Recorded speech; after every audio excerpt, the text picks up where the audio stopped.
नमस्कार मित्रमैत्रिणींनो, आपल्या यूट्यूब चॅनलमध्ये तुमचं खूप खूप स्वागत आहे. चला तर मग आजच्या आपल्या पुढच्या भागाला सुरुवात करूया. 2 वर्षांनंतर विजयने कृतिकाच्या पतीला वाचवले तेव्हा कृतिका आपल्या घरी परत गेली. त्यानंतर निकिता मोरे घरी परतली. निकिताचा स्वभाव पूर्णपणे बदलला होता.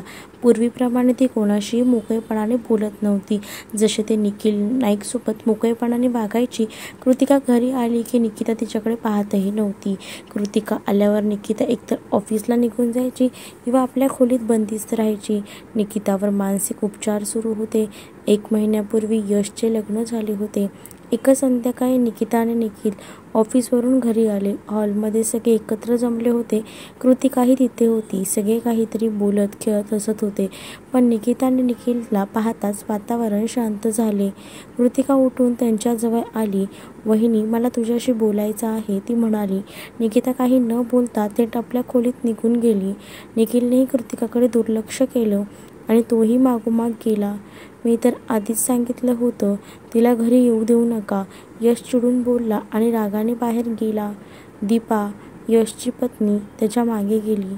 यश, ती खोलीत येत म्हणाली. काय? यशने रागातच उत्तर दिले. मला समजत नाहीये, तुम्ही सगळे कृतिका दिशी नीट का बोलत नाहीये आणि निकिता वहिनीचं वागणंही मला पटत नाहीये. त्यांना कृतिका दिचा नेमका काय प्रॉब्लेम आहे? दीपा वैतागून म्हणाली. तुला माहिती आहे का तुझ्या त्या कृतिका दीने बहिणीसोबत काय केलंय? यशने तिच्याकडे रोखून पाहत विचारलं. काहीतरी चूक झाली असेल. दीपा बोलत असताना यश मध्येच बोलला. चूक नाही, तिने मुद्दामून सगळं केलं होतं. कायम घरात काही ना काही ड्रामा. कृतिकाने सुये, दादा वहिनींना बाळ होत नाहीये ही छोटीशी गोष्ट आहे का? यश वैतागून म्हणाला. काय? दीपा अवाक होऊन म्हणाली. मग यशने तिला सगळी हकीकत सांगितली. वहिनींसोबत एवढं सगळं झालंय. दीपाचा आवाज आता कातरला. हे सगळं झाल्यावर वहिनीने कसं वागायचं होतं? यश म्हणाला. यश, मला माफ कर, मला यातलं काहीच माहिती नव्हतं म्हणून मी तसं बोलले. दीपाने दिलगिरी व्यक्त केली. वहिनी आधी अशा नव्हत्या. सगळ्यांशी किती मोकळेपणाने प्रेमाने वागायच्या. आई आणि वहिनीचं नातं तर अप्रतिम होतं. पण जेव्हापासून वहिनी शांत झाल्या तेव्हापासून या घरातलं सुख हरवलंय. यश भाऊक होऊन बोलला. दीपा, खरी चूक तर आपल्या कुटुंबाची आहे. जेव्हा हे सगळं समजलं तेव्हा वहिनी म्हणाल्या होत्या कृतिका तिथे असेल तर मी घरी येणार नाही. तर कोणीतरी ठामपणे कृतिकाला दुसरीकडे पाठवायला हवं होतं, पण कोणालाच तसं करायचं नव्हतं. वहिनी 4 महिन्यांनी घरी परत आल्या आणि तेव्हापासून त्या पूर्ण बदलल्या. त्या कोणाशीच नीट बोलत नाहीयेत, फक्त दादाशी थोडंफार. मला तर कृतिका माझी बहीण आहे याचीच लाज वाटते. यश हताशपणे म्हणाला. यश, मला वहिनींनी सॉरी बोलायचं आहे, दीपा म्हणाली. का? यशने विचारलं. मी वहिनी कृतिका दिशी नीट बोलत नाहीत म्हणून त्यांच्यावर चिडले होते, दीपा अडखळतच म्हणाली. तू त्यांना काय बोललीस? दीपा, यशने विचारलं. मी रागात त्यांना खूप काही बोलले, दीपाने आता कावरेबावरेपणाने कबूल केले. दीपा, तुला काही समजतं का? यश चिडला. मी आधी वहिनींना सॉरी बोलून येते. दीपा घाईघाईत बाहेर पडली तर दीपा निकिताच्या खोलीपर्यंत पोचली. तिथे कृतिका उभी होती. निखिल काहीतरी बोलणार इतक्यात निकिता फ्रेश होऊन बाहेर आली. तर दीपा दाराशी थांबून सगळं पाहत होती.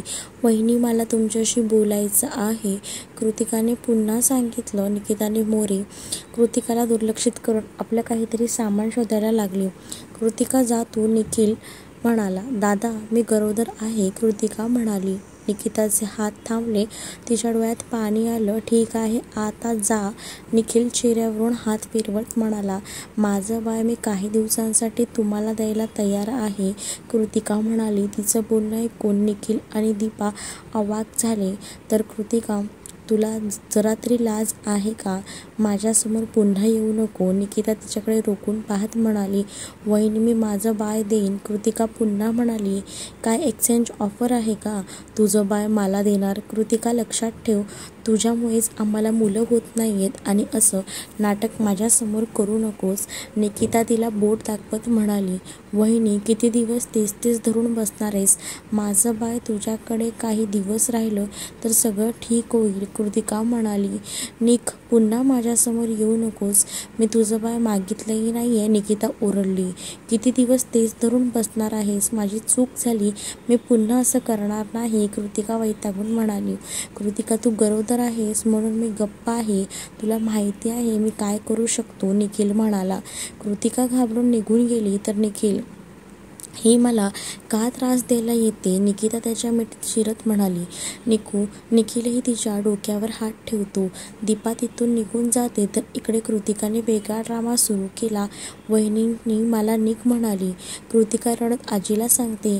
दीपा थक्क होऊन तिच्याकडे पाहत होती. तू का गेली होतीस, काकी चिडून विचारते. मी माझं होणारं बाळ त्यांना देणार होते, तेच सांगायला गेले होते तर दोघांनी मलाच सुनावलं. दादाही मलाच बोलत होता, कृतिका म्हणाली. कृतिका, एवढा मोठा निर्णय तू स्वतःहून, आजी म्हणाल्या. मी माझ्या दादाला देणार होते तेच सांगितलं. तर वहिनी म्हणाल्या, मी तुझं बाळ मागितलं नाहीये, कृतिका म्हणाली.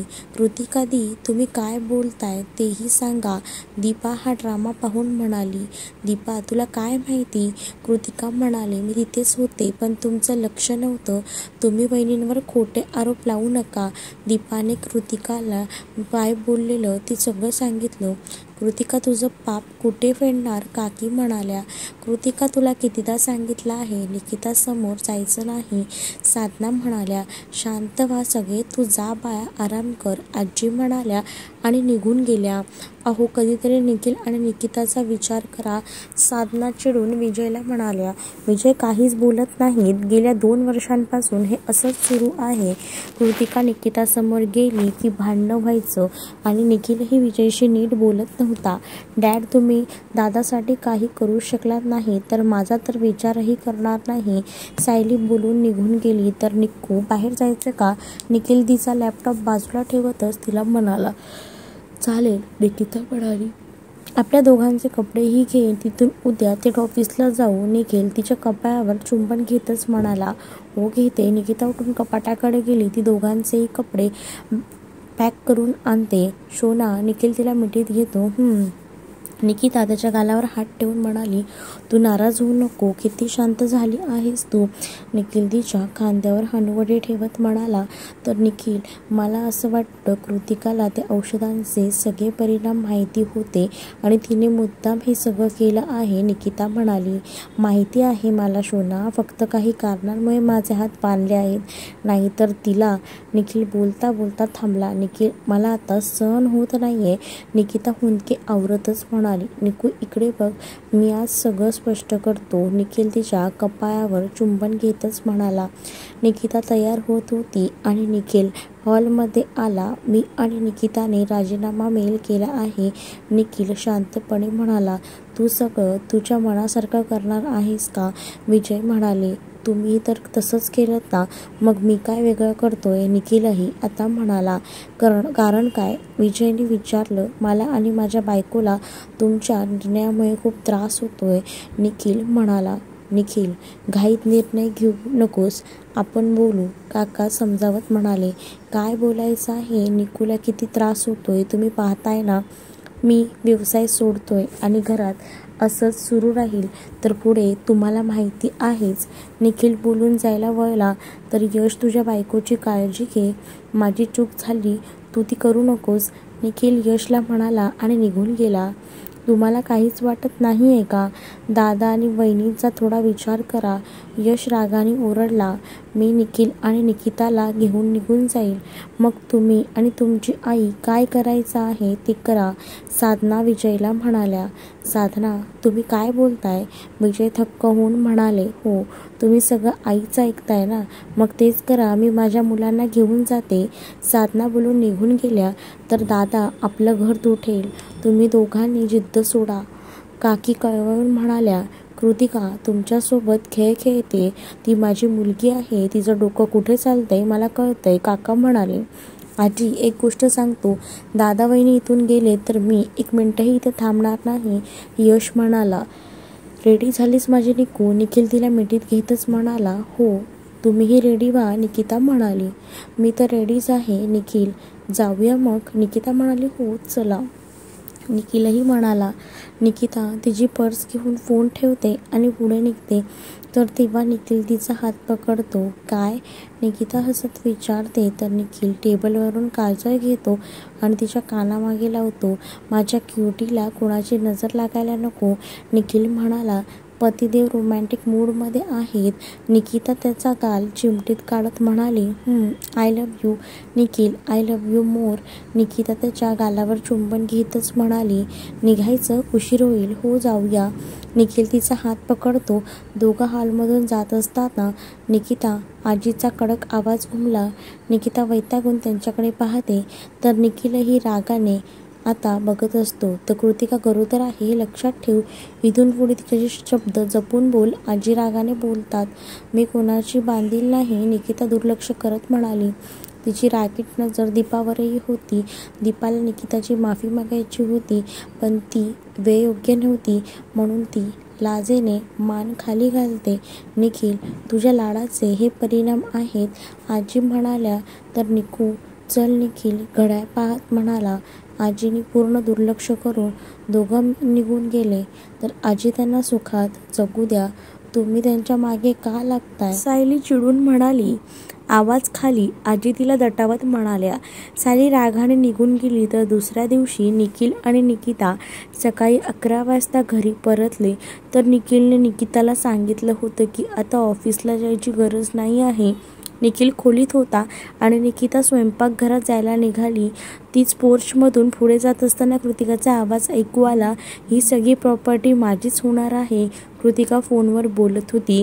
निकिता तिथेच थांबून तिचं बोलणं ऐकायला लागली. त्यांनाही माझं बाळ देणार आहे, त्यामुळे मी सगळ्यांपुढे महान दिसेन, पण त्यांच्या हिस्साची प्रॉपर्टी माझ्याकडेच येईल. आणि आता तर मी दीपालाही गर्भाशय खराब होण्याचं औषध देते, आताच एक डोस देऊन आले, कृतिका खुनशी हसत म्हणाली. हे ऐकून निकिता जागीच स्तब्ध झाली. राहिला सायलीचा प्रश्न, तिचा तर मी जीवच घेईन, कृतिका म्हणाली. तिचं हे नीच बोलणं ऐकून निकिता प्रचंड रागावली. ती पुढे जाऊन कृतिकाचा फोन हिसकावते आणि तिचं डोकं पकडून भिंतीवर आपटते. निकिताला कृतिकाचं ते वाक्य आठवलं की ती आत्ताच दीपाला डोस देऊन आली होती. ती पळत खाली आली. कृतिका डोकं पकडून तिथेच बसली होती. तर निकिता पाहते तर मिनल, साधना आणि दीपा नाश्ता करत होत्या. निकिता येऊन दीपाच्या प्लेटला धक्का मारते. वहिनी, दीपा बोलणार तेव्हा तिघीही उठून थांबतात. मूर्ख आहेस का तू, निकिता चिडून म्हणाली. निकिता, काय झालं आहे, काकी विचारतात.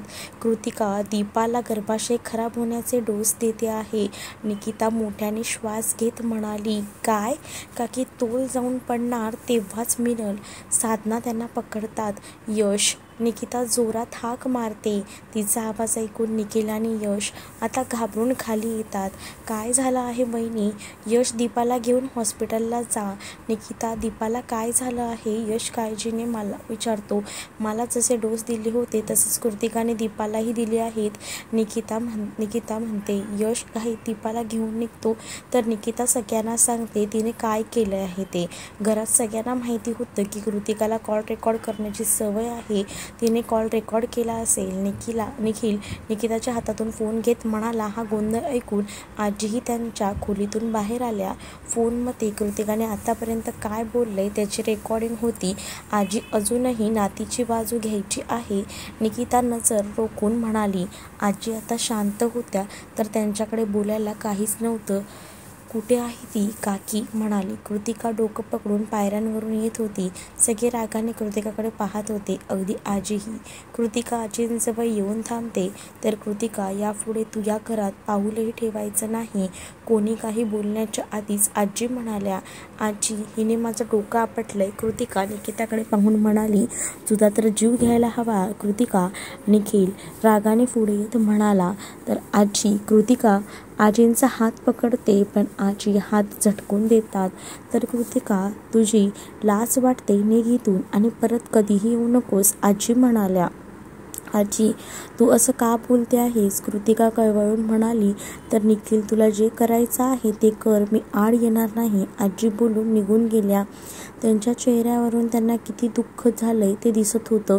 तू स्वतःहून जाणार आहेस की? निखिल नजर रोखून विचारतो. मी जाते, कृतिका म्हणाली. पुढच्या 5 मिनिटात कृतिका आशीला घेऊन निघून गेली. निकिता कोणत्या तोंडाने तुझी माफी मागू? काकी तिच्यासमोर हात जोडतच आता म्हणाल्या. निकिता त्यांचे हात खाली करते आणि मान हलवून नकार देते. तिला पुढे काही बोलायचं नव्हतं म्हणून ती खोलीत निघून गेली. निखिल जा, तिला तुझी गरज आहे, साधना म्हणाल्या. तर निखिलही खोलीत येतो तर निकिता लगेच त्याला मिठी मारते. निखिल, तिने सगळं जाणून बुजून केलंय, तिला शिक्षा झालीच पाहिजे, निकिता रागाने आणि हट्टानेच म्हणाली. निकू, तुला वाटतं का तिने एवढ्या खालच्या पातळीवर जाऊन हे सगळं केलंय आणि मी तिला असंच सोडेन? निखिल म्हणाला. तर निखिल, आता तुम्ही? निकिता घाबरून मागे सरली. हो निकू, तिच्या कर्माची शिक्षा तिला मिळणारच. निखिलही खुनशी हसतच आता म्हणाला. तुम्हाला हा भाग कसा वाटला हे नक्कीच मला कमेंटमध्ये सांगा आणि अशाच नवनवीन भागांसाठी आपल्या चॅनलला सबस्क्राईब नक्कीच करा.